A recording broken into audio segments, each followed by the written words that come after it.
भगवानों को चार चीजें बड़ी भाती हैं। कौन कौन सी? गीता में भगवान कह रहे हैं मुझे चार चीजें बड़ी पसंद है। पत्रम पुष्पम फलम तोयम यो में भक्त्या प्रयच्छति। मुझे चार चीजें बड़ी पसंद है। कौन कौन सी? पत्रम, भगवान को पत्ता बड़ा पसंद है। कौन सा पत्ता मेरी माँ?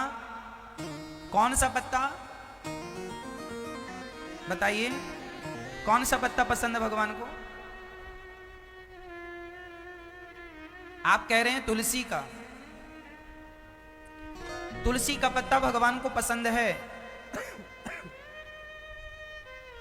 हम ये नहीं कहते कि पसंद नहीं है। ये रहा तुलसी का पत्ता। मेरी मां, भगवान ये कहना चाह रहे हैं कि आप अपने आप को तुलसी का पत्ता बनाकर, तुलसी का पत्ता बिल्कुल हल्का होता है, कोई वजन नहीं है तुलसी के पत्ते का। क्या वजन है? ना के बराबर। उसी प्रकार आप भी बिल्कुल हल्के होकर, अपना अहंकार मिटाकर, क्रोध मिटाकर, लोभ मिटाकर, बिल्कुल तुम्हारे अंदर जो बुराइयां हैं जब वो निकल जाएंगी ना तो अपने आप तुम्हारा वजन कम हो जाएगा। ईश्वर के लिए वजन कम हो जाएगा। और भगवान कहते हैं कि अभी तक तुमने हमें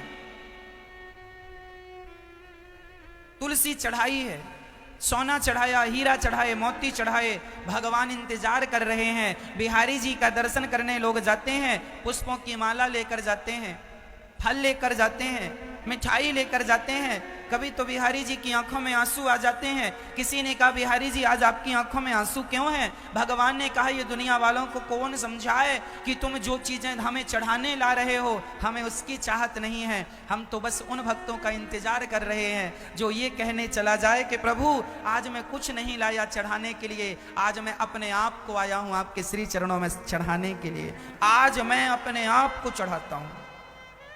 तुलसी का पत्ता मैं ही बन जाऊं और मैं ही तुलसी का पत्ता बन के ठाकुर जी के श्री चरणों में चढ़ जाऊं। यही है तुलसी का। तुलसी मतलब तिनका। तिनका हमारी हैसियत, हमारी औकात तिनके जैसी है। इस तिनके से ज्यादा क्या है? इसलिए अपने आप को पत्ता मानकर, तुलसी का तिनका मानकर और अपने आपको भगवान के श्री चरणों में चढ़ाओ। अभी तक आपने भगवान को पैसे चढ़ाए हैं, नारियल चढ़ाया है, मिठाइयां चढ़ाई हैं। ये बताओ क्या अपने आप को आज तक चढ़ाया है? मैया जी, ओ मेरी मां, चढ़ाया है आपने? कब चढ़ाओगे? आज बिहारी जी के दर्शन करने जाना और कह देना कि है नाथ, आज मैं आपके लिए हार लेकर नहीं आया, आज मैं पेड़े इत्यादि लेकर नहीं आई, आज तो मैं आपके लिए, मैं अपने आप को नाथ आपके श्री चरणों में अपने आप को समर्पित करने आई हूं और आया हूं। तुम्हें सौंपता हूं अमानत तुम्हारी। ये तुम्हारी अमानत है, अब इसे संभालो। इसलिए भगवान को पत्रम, तुलसी का पत्ता तो चढ़ाया करो, पर तुलसी के हर पत्ते को चढ़ाते हुए यही भाव रखा करो कि मैं स्वयं तुलसी बन के भगवान के चरणों में चढ़ रही हूं, चढ़ रहा हूं। मैं खुद भगवान के श्री चरणों में समर्पित हो रहा हूं। यही है तुलसी अर्थात पत्रम। पुष्पम, भगवान को दूसरी चीज क्या पसंद है?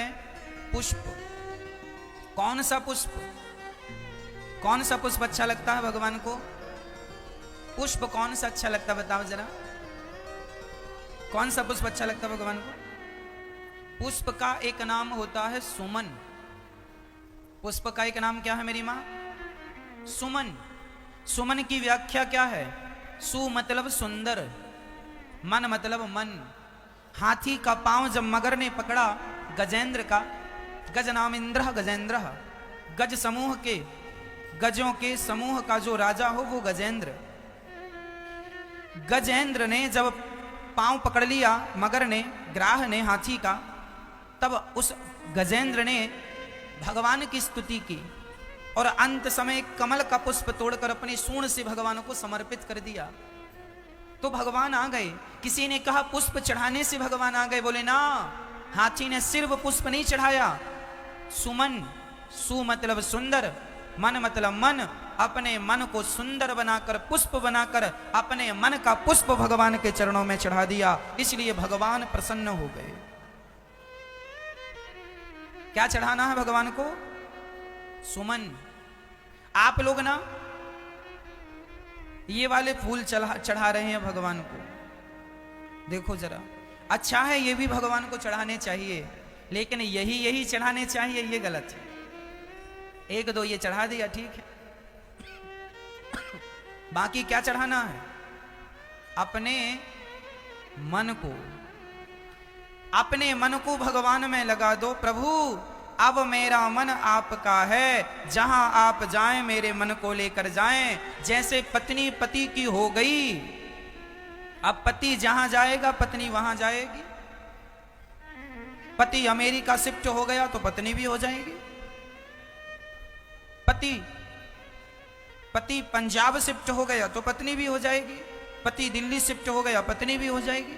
पति मुंबई शिफ्ट हो गया पत्नी भी हो जाएगी। जहां जहां पति जाएगा वहां वहां, हाँ या ना, जहां जहां पति जाएगा वहां वहां पत्नी जाएगी, क्योंकि वो आपकी हो चुकी है। उसी प्रकार जैसे पत्नी पति की हो गई, उसी तरह मन को भगवान को सौंप दो। मन भगवान का हो जाए, जहां भगवान जाए फिर मन भी वहीं जाए, भगवान के संग संग चले मन। यही सौंपना है मन को। जैसे स्त्री अपने आप को पति के श्री चरणों में समर्पित कर देती है, उसी तरह हम जीव मात्र इति मति रूप कल्पिता, हम अपनी मति बुद्धि मन भगवान के श्री चरणों में समर्पित कर दें। यही है पुष्प, पत्रम पुष्पम। तीसरा फलम। भगवान को फल बहुत अच्छा लगता है। कौन सा फल? कौन सा फल अच्छा लगता है मैया? हाँ, आप बताओ कौन सा? मैया जी आप भी कुछ बोलो। कौन सा फल अच्छा लगता है आपको? भगवान को कौन सा फल अच्छा लगता है? अच्छे अच्छे कर्मों का फल। अच्छे अच्छे कर्म कीजिए और कर्म फल कर्म पूरा करके त्वदीयम वस्तु गोविंद तुभ्यमेव समर्पयते। हे नाथ, इस कर्म का पूर्ण फल मैं आपके श्री चरणों में समर्पित कर रहा हूं, कर रही हूं। यही आप कथा सुने 3.5 घंटा और इस अच्छे कर्म का फल भगवान के चरणों में समर्पित कर दें। आप माला जपें भगवान के नाम की, और माला जप के उसका पुण्य फल भगवान के श्री चरणों में समर्पित। अपने पास कुछ ना रखें, अपने पास रखने से नुकसान होता है। उदाहरण से समझिएगा, मेरा 1 लाख रुपए यदि मैं जेब में रख के चल रहा हूं तो खतरा ज्यादा है, और 1 लाख रुपए मैंने बैंक में जमा कर दिए तो कोई खतरा नहीं। हाँ जी, 1 लाख रुपए आ जाएं तो बैंक में जमा कर दो, जेब में रख के चलोगे और चोर ले गए तो रोना पड़ेगा। और 1 लाख बैंक में जमा कर दिया आपने और बैंक को चोरों ने लूट लिया, तो बैंक भले लूट जाए पर तुम्हारे पैसे कहीं नहीं गए। हाँ जी, हाँ या ना? तो अपने पास रखोगे ना तो नुकसान हो जाएगा। इसलिए पुण्य भी अपने पास ना रखा करो। जितना पुण्य करते चलो सब भगवान के चरणों में समर्पित करते चलो। हे नाथ, आपके श्री चरणों में कर्मों का फल हम समर्पित कर रहे हैं। इसलिए गुण दोष दृशिर दोषः, ना तो हमें गुण रखने हैं ना तो हमें दोष रखने हैं, ना हमें गुण देखने हैं ना दोष। हम दोनों को ही, अपने पुण्यों को पापों को सबको जो करें, हे नाथ पाप ना करें, कोशिश करें कि पाप आपसे ना हो। पर एक बात और है कि जब तक आप अपने आप को भगवान के चरणों में समर्पित नहीं कर देते तब तक आपकी मुक्ति मोक्ष नहीं हो सकता। यदि आपने पुण्य किया है तो पुण्य का फल भोगने आपको संसार में आना पड़ेगा। पाप किया है तो पाप का फल भोगने आना पड़ेगा। पर पाप पुण्य दोनों भगवान के चरणों में समर्पित कर दिया तो आना नहीं पड़ेगा, फिर मुक्ति हो जाएगी, क्योंकि आपने सौंप दिया भगवान। जो लोग नहीं सौंप पाते वह लोग जन्म और मृत्यु के चक्र में पड़े रह जाते हैं, उलझे रह जाते हैं। इसलिए जो भी किया करो पुण्य ही पुण्य किया करो, और वो भगवान के श्री चरणों में वो बैंक है, ईश्वर फिर उसका परिणाम देंगे जो उन्हें देना होगा। तो कौन सा फल भगवान को चढ़ाना है मेरी मां? कौन सा? कौन सा? अच्छे अच्छे कर्मों का फल भगवान को चढ़ाइए।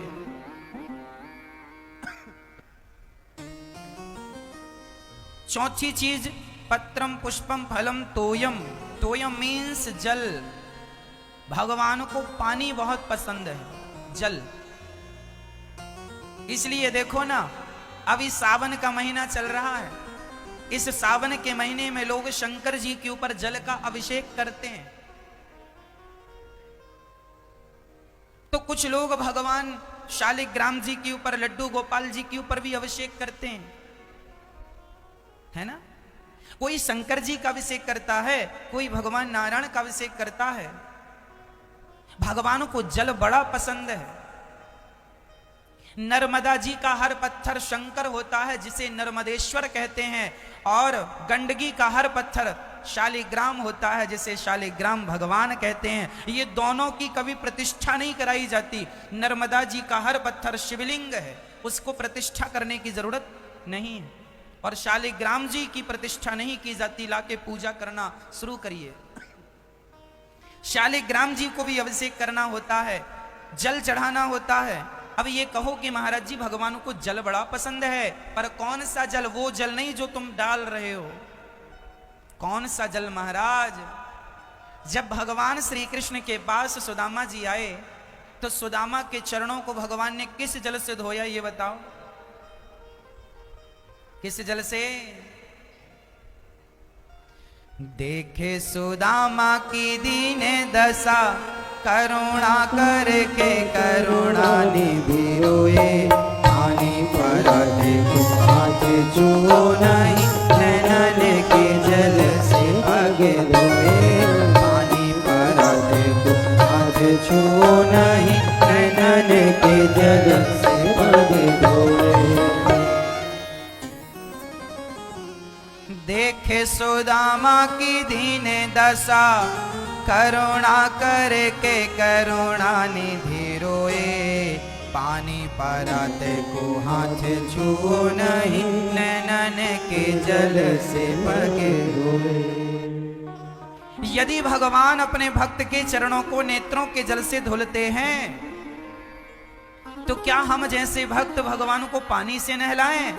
अरे आपकी आंखें ही वो गंगा है, जिस गंगा से सदा जल बहता रहता है। भगवान का अभिषेक नेत्रों के जल से होना चाहिए। नेत्रों के जल से। आप भगवान को पानी से नहीं मेरी मां, इतना प्रेम हो भगवान से, इतना प्रेम हो कि आपकी आंखों से गंगा यमुना बहती रहें और उसी से भगवान का अभिषेक होता रहे। भगवान के लिए रोया करो, रोया करो, रोया करो। जब भगवान के लिए हम आंसू बहाते हैं, इस कलयुग में एक बात बताऊं मेरी मां, ना तो भगवान को जप करके पाया जा सकता है, ना तो भगवान को तप करके पाया जा सकता है। एक छोटा सा बच्चा अपनी मां के साथ सोया था, अभी लगभग 7 महीने का था। मां ने दूध पिलाकर सुलाया। रात को 2 बजे उसकी आंख खुल गई और वो बच्चा करवट लेता लेता पलंग से नीचे, बेड से नीचे गिर गया। और जब नीचे गिरा ना, तो क्या वो अपने से अब मां तक पहुंच सकता है? बताओ, क्या वो बच्चा अपने बल से मां तक पहुंच सकता है? 7 महीने का है, ना खड़ा होना जानता है, ना आवाज लगाना जानता है। लेकिन जब वो बच्चा गिरा, तो उस बच्चे को कुछ नहीं आता था, ना मां को आवाज लगाना आती थी, ना कहना आता था, लेकिन रोना आता था। जब वो बिस्तर से नीचे गिरा, तो उसने रोना शुरू किया, और जब वो रोया तो मां जहां थी तुरंत दौड़कर आई और उसे हृदय से लगा लेती है। उसी तरह जैसे उस बच्चे को रोना आया, तो मां के पास उसे नहीं जाना पड़ा, मां स्वयं उसका रुदन सुनकर उसके पास आ गई। जब भक्त रोता है ना, तो भगवान स्वयं दौड़कर उसके पास आ जाते हैं। मेरे बच्चे क्या हुआ तुझे, मेरे लाल क्या हुआ तुझे, बोल तो सही क्या हुआ। केवल रोने से भगवान रीझ जाते हैं, इसलिए गोपियां रोया करती हैं, इसलिए मीराबाई रोया करती हैं। और मेरी माँ, जब भगवान से हमारा अत्यधिक प्रेम होगा, तो अपने आप हमारी आंखों से उनके लिए आंसू निकला करेंगे। हम तो बस इतना कहना चाहते हैं कि यदि संसार के लिए आंसू निकलते हैं आपकी आंखों से, तो भगवान के लिए भी आंसू निकलना चाहिए आपकी आंखों से। इन्हीं आंसुओं से भगवान को नहलाया करो, इन्हीं आंसुओं से भगवान को पुकारा करो, भगवान सुनेंगे जरूर। श्रद्धा तो हो, प्रेम तो हो, भगवान सुनने को तैयार हैं, पर तुम्हारे प्रार्थना में वो दर्द तो हो, वो पीड़ा तो हो, वो चाहत तो हो।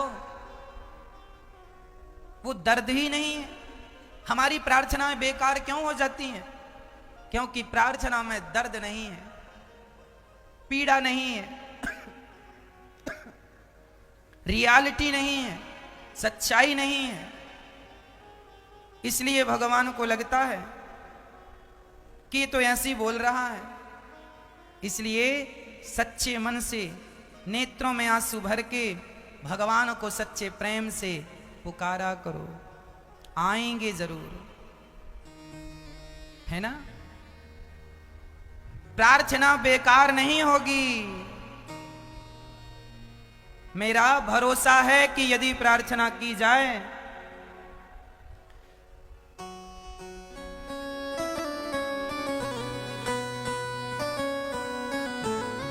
ये प्रार्थना दिल की